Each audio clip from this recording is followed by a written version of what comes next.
Assalamualaikum warahmatullahi wabarakatuh. Pertama-tama kami mengucapkan salam dan berduri salam planter semua kepada seluruh petani sawit se-Indonesia.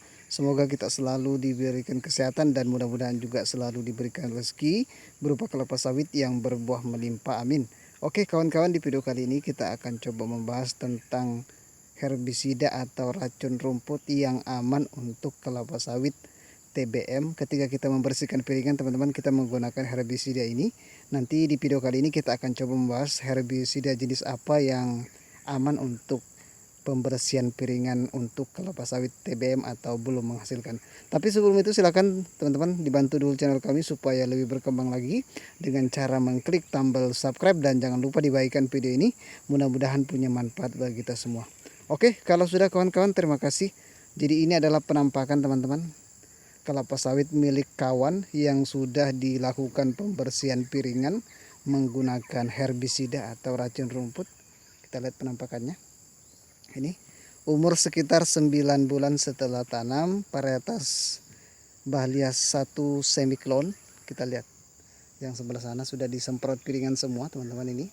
Nanti di video kali ini kita coba membahas tentang bagaimana atau apa jenis racun yang digunakan dan bagaimana teknisnya. Oke teman-teman, perlu diketahui bahwa penyemprotan herbisida untuk pembersihan piringan untuk sawit TBM ini adalah pilihan terakhir yang kita pilih. Kalau seandainya kita tidak mampu lagi menggunakan cara manual atau misalnya menggunakan cangkul atau semacamnya untuk membersihkan piringan ini, kalau kita sudah tidak mampu barulah kita memilih cara ini teman-teman.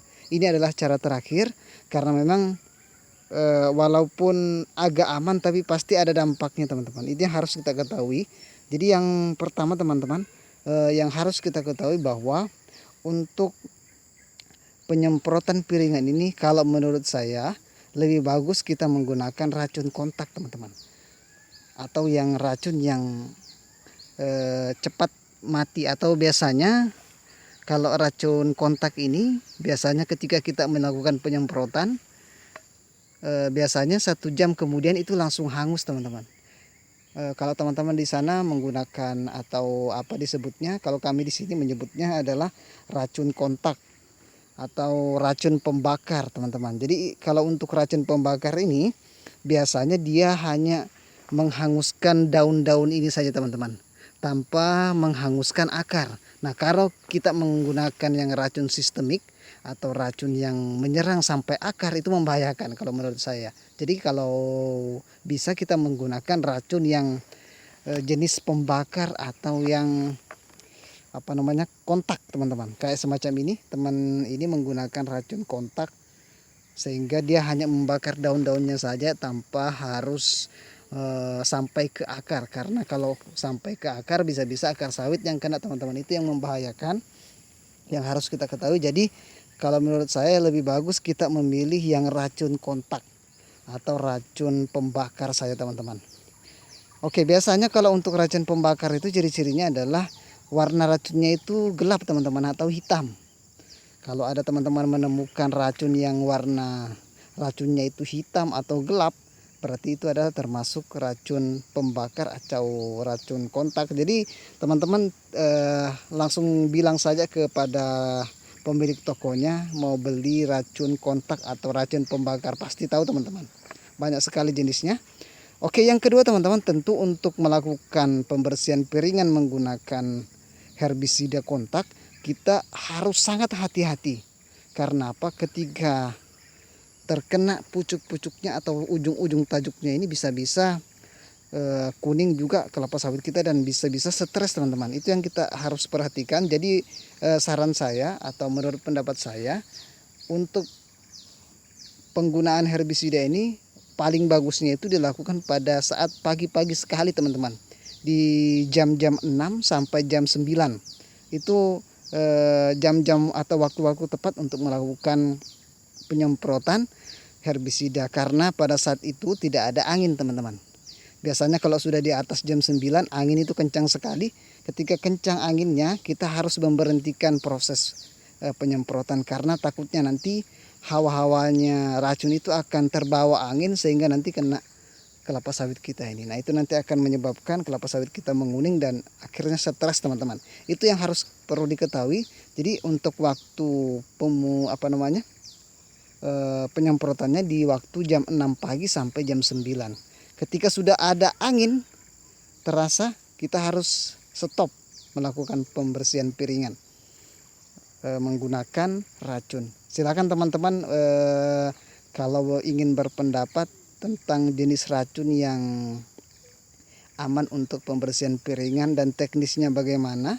Kalau menurut saya itu lebih bagus kita lakukan pada saat pagi-pagi sekali, yaitu di jam 6 sampai di jam 9 pagi.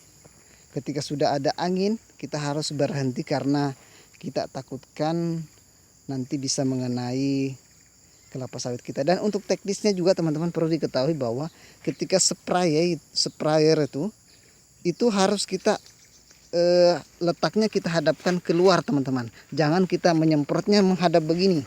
Nah, itu membahayakan karena pasti anginnya nanti akan ke sana.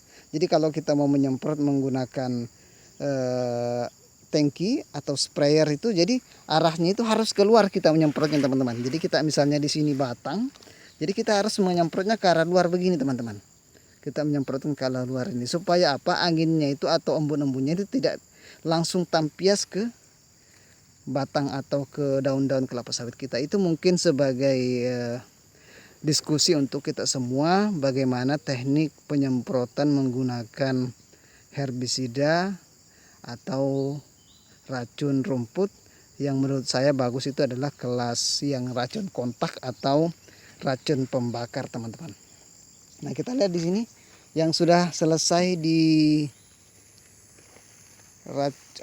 dibunuh menggunakan racun rumput, menggunakan racun kontak. Kita lihat teman-teman, ini sudah di racun semua karena teman-teman ini yang kawan yang punya ini sedang dalam keadaan sibuk sekali. Jadi cara ini yang digunakannya adalah cara menggunakan racun herbisida atau racun kontak, teman-teman. Nah, kita lihat ini yang sudah selesai disemprot piringan menggunakan herbisida. Oke, kita lihat sebelah sana, teman-teman ini. Dan tentunya juga teman-teman perlu juga diketahui bahwa dosis yang kita gunakan jangan berlebihan. Artinya harus pas-pas. Artinya kalau bisa dikurangi dosisnya. Karena apa? Kalau kelebihan dosis juga membahayakan sekali karena itu sangat keras. Kalau kelebihan dosis bisa-bisa nanti walaupun hawa-hawanya tidak terlalu kena, tapi nanti akan membahayakan. Jadi dosisnya kita kasih dosis yang agak rendah. Jangan menggunakan dosis tinggi, teman-teman.